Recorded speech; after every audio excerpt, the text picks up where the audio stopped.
बिहार में विधानसभा के बजट सत्र की शुरुआत 2 फरवरी से हो रही है। बजट सत्र को लेकर सरकार ने अपना लेखा जोखा तैयार कर लिया है, लेकिन इस बार विपक्ष की संख्या सदन में कम दिखेगी, क्योंकि कम संख्या बल में चुनाव जीत कर आए हैं।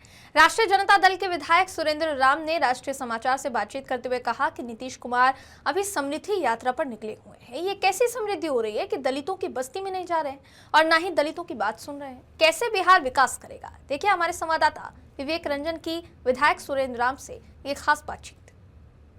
बिहार में 2 फरवरी से बजट सत्र की शुरुआत हो रही है और ऐसे में हमारे साथ बातचीत करने के लिए आरजेडी के विधायक सुरेंद्र राम जी हैं। 2 फरवरी से बजट सत्र की शुरुआत हो रही है। इस बार आप लोग की संख्या तो कम है ही है, क्या कुछ इस बार रहने वाला है? सरकार की ओर से भी पूरी तरीके से लेखा जोखा जो है क्लियर कर लिया गया है कि उसको पेश करने के लिए। देखिए, बड़ी भोजपुरी में एक कहावत है, जो देखनी में नहीं वह चिखनी में क्या है। तो ऐसा लगता है कि अभी जो सरकार की जो कामकाज है और सरकार की जो स्थिति है, ये कामकाज और स्थिति ये बता रही है कि आने वाला जो 2 तारीख से 2 फरवरी से जो बजट सत्र जो चलने वाला है, उसमें ना तो किसानों की बात होगी, ना किसानों की हक अधिकार की ये लोग कहीं बात करेंगे, ना उनके लिए कोई योजना होगा, न बिहार से जो लगातार पलायन जो बिहार से हो रहा है उस पलायन को रोकने के लिए सरकार का कोई मुद्दा होगा, न जो लगातार बेरोजगारी की आलम जो है, सैलाब जो है बह रहा है, पूरे बिहार में बढ़ रहा है, उस जो बेरोजगारी को रोकने के लिए सरकार की कोई योजना नहीं है। हमको ऐसा लगता है कि ये एक कागजी कोड़म जो है उसको पूरा किया जाएगा। लेकिन सरकार की ओर से कहा जा रहा है कि इस बार का जो बजट है वो ऐतिहासिक बजट होने वाला है, ऐतिहासिक जीत भी हुई है। नहीं, ऐतिहासिक जीत तो 10,000 वाली नोट का हुआ है। इसमें नीतीश जी की और मोदी जी का जीत नहीं हुआ। गांधी जी की, देश में गांधी जी का उपदेश हरा है और गांधी छाप जीता है। इसमें बाह पुजवाने की कोई ज़रूरत नहीं है नीतीश बाबू को और मोदी जी को। और ऐतिहासिक ये बोल रहे हैं कि ऐतिहासिक बजट हो, तो ऐतिहासिक बजट तभी हम मानेंगे जब बिहार से पलायन रुकेगा। ऐतिहासिक बजट तभी मानेंगे जब किसानों के लिए कुछ विशेष इस राज्य में ये सरकार करेगी, केंद्र और राज्य की सरकार।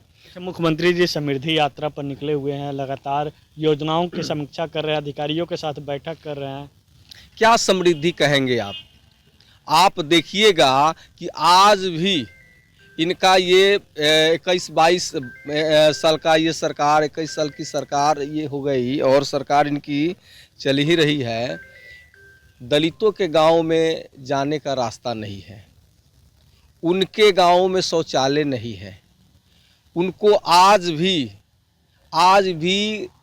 पगडंडी रास्ते को भी बांस बल्ला गाड़ करके घेर दिया जाता है। तो ये किस चीज़ की समृद्धि? हमें जिस जिला में जा रहे माननीय मुख्यमंत्री जी, उस जिला का कभी सर्वे करवाए हैं कि कितने दलित भाइयों के गांव में रास्ता खुले हैं, रास्ता जो संपर्क सड़क से जोड़ा गया है, शौचालय बना है, सामुदायिक भवन बना है? ऐसा कहीं कुछ नहीं। ये बिहार को जहां से ये ले करके चले थे, आज उससे कहीं ज़्यादा आगे नहीं बढ़ा है। आज भी दलितों की स्थिति आज भी यथावत है। ये सरकार वोट ले रही है, ना दलित के लिए, न किसानों के लिए, न मजदूरों के लिए, न नौजवानों के लिए कहीं कुछ नहीं है। ये सिर्फ चुनाव जीतते हैं और चुनाव जीतने के बाद पुनः चुनाव की तैयारी में ये एनडीए के लोग लग जाते हैं। इनको बिहार की जनता से कहीं कुछ मतलब नहीं है। आखिरी सवाल लेंगे। आपके नेता तेजस्वी यादव पर लगातार आरोप लगते हैं कि तेजस्वी यादव जी सदन में नहीं रहते। क्या इस बार बजट सत्र के दौरान रहेंगे सदन में? बिल्कुल रहेंगे और सदन में रहेंगे और बिहार की जनता की बात को उठाएंगे और सरकार के हर मुद्दे को देखेंगे और देख करके सवाल को भी करेंगे और जनता के हित के लिए करेंगे।